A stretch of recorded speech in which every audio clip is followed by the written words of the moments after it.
ជំរាបសួរបងប្អូនជាពិសេសសិស្សបងប្អូនជំនាន់ក្រោយ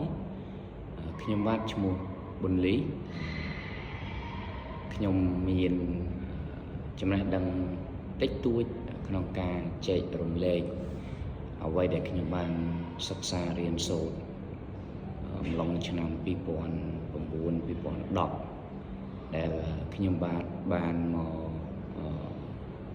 សិក្សារៀនសូត្រនៅខេត្តបរសៃនុនេះថ្មីបាទក្នុងនោះខ្ញុំបានរៀនធ្វើផែនការជីវិតនៅ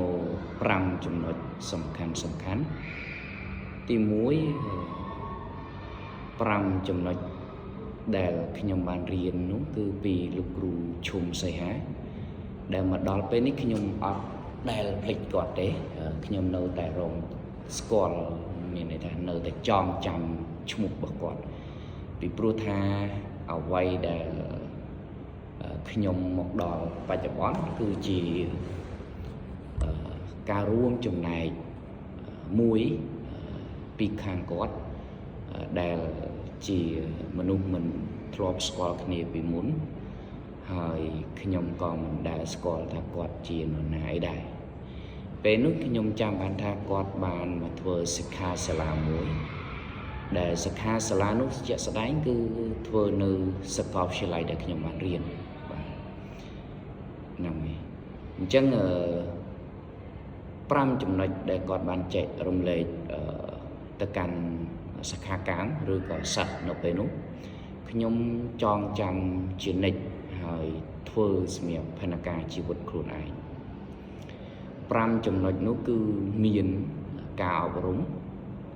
ការងារគ្រួសារសុខភាពនិងសកម្មភាពសង្គមនិងចំណុចពិសេសចុងក្រោយគឺ finance មានន័យថាហិរញ្ញវត្ថុបាទខ្ញុំនឹងអ្វីដែលខ្ញុំចងចាំខ្ញុំនឹងចែករំលែកនៅក្នុងវីដេអូនេះថាបកស្រាយចំណុចមួយហើយយើងទៅគូសផែនទីសម្រាប់ដៅជីវិតរបស់យើងម្នាក់សម្រាប់ថ្ងៃអនាគតបានខ្លះហើយយើងព្យាយាមអនុវត្តទៅតាមផែនទីដែលយើងបានគូសនោះទៅបាទ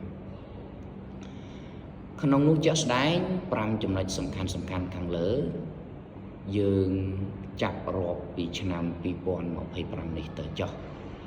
ផែនការនោះគឺយើងធ្វើ5ឆ្នាំម្ដងដែលយើងត្រូវដឹងខ្លួនឯងថាឆ្នាំ2025នេះជាក់ស្ដែង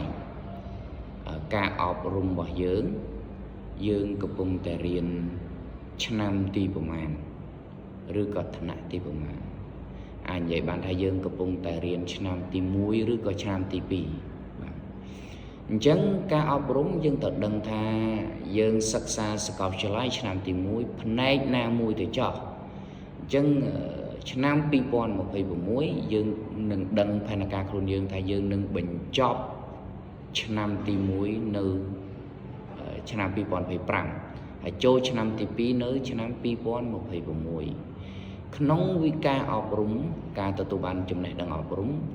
យើងមិនអាចអង្គុយសម្លឹងតែអង្គុយរៀននៅតាមសាកលវិទ្យាល័យឬក៏តែបរិញ្ញាបត្រដែលយើងកំពុងរៀននោះទេបាទយើងត្រូវចេះរៀបចំថាក្នុងកិច្ចការងារការទទួល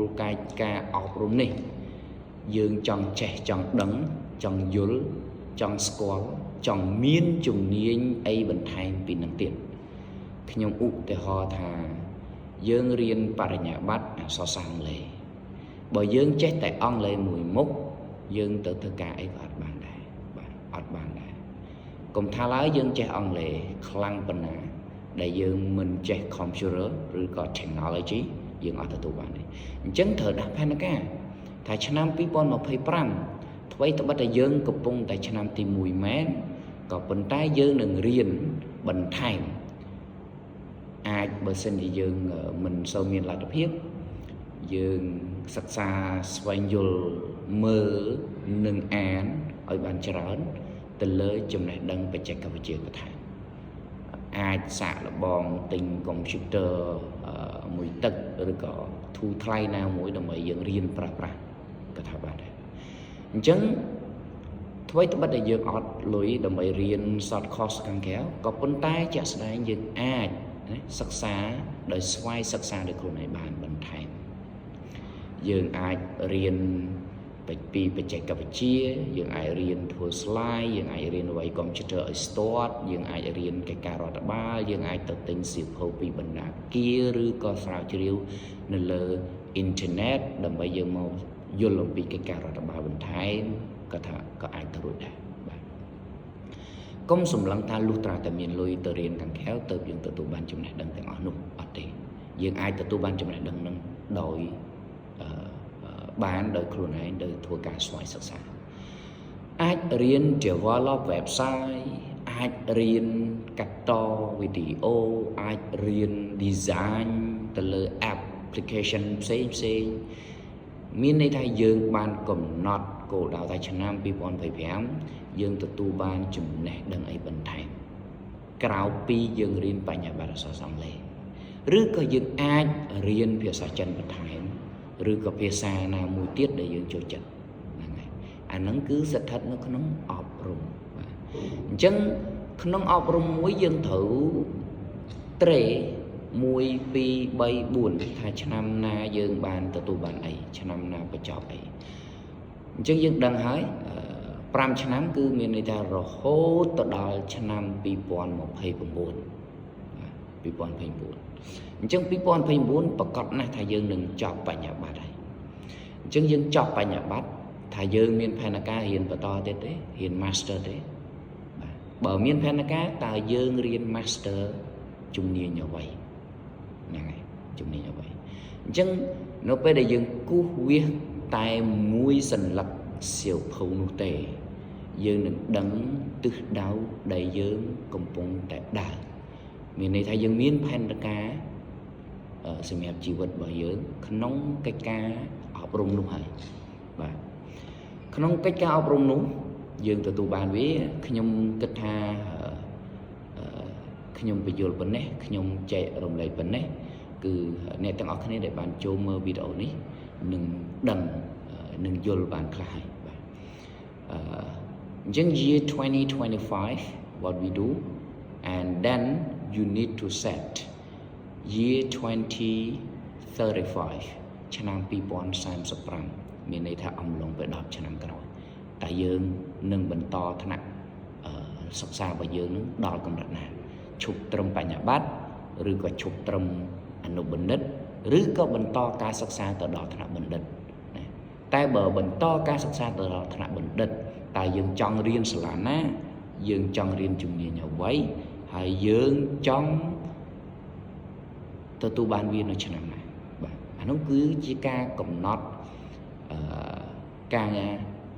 សិក្សារបស់យើងការអប់រំរបស់យើងអញ្ចឹងតើចំណេះដឹងយើងនឹងទូលំទូលាយប៉ុណ្ណឹងគឺថានៅអត់ទាន់ទូលំទូលាយដូចខ្ញុំថាអញ្ចឹងក្រៅពីការសិក្សាទៅកាន់qualification មានន័យថាសិក្សាដោយវែងចំណេះដឹងទូទៅរបស់យើងត្រូវតែរៀនជំនាញផ្សេងៗទៀតដើម្បីទទួលបានឲ្យគ្រប់ជ្រុងជ្រោយបាទ